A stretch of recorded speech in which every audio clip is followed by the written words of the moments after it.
The video we are going to show is about the relationship now versus then. Then,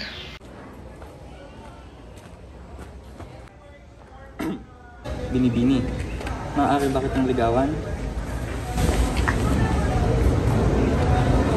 Sige, basta't puntahan mo ako sa aming bahay. now,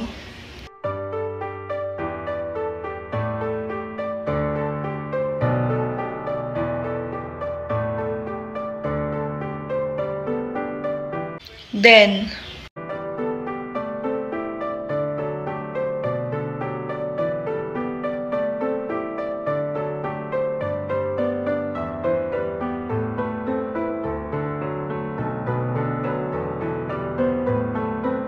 now,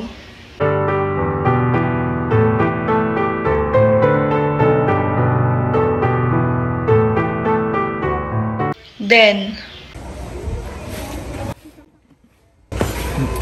Kaaya-aya ang iyong kasuotan, aking mahal. Salamat, aking mahal. now, Ano ba? Bakit yun ang suot mo, ha? Ano ba? Hindi uso ngayon. Anong uso? Ang pangit! then,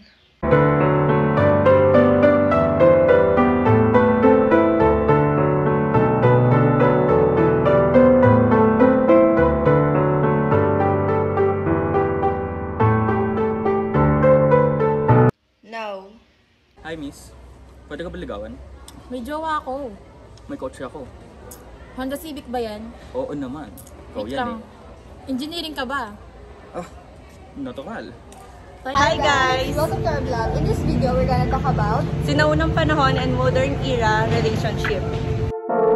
Lumipad ang aming team sa Museo ng Angeles sa Pampanga para mag-interview sa dalawang mag-asawa. Ano pong pangalan niyo? Ako nga pala si Binibining Bautista. At ako naman ay si Ginoong Bautista. Ilang taon na kayo nagsasama? Ilang taon na nga ba? 25. 25 na ba? Siguro sa pagkakaalam ko, 30. Sa akin pagkakaroon may 25 na. Ganun na tayo Hindi na natin Ganun na tayo magbilang. katagal nagmamahalan. Paano kayo nagkakilala? Sa baryo ng tatay ko. Oo, tama. Diba? Ang pagkakaalam ko kasi, si Gunoong Lino ay pinikilala siya sa akin ng aking tiya. Tapos, natatanda mo ba dati? Nung hindi ka pinapayagan ng aking tatay na bumisita sa aming bahay? Natatandaan ko nga.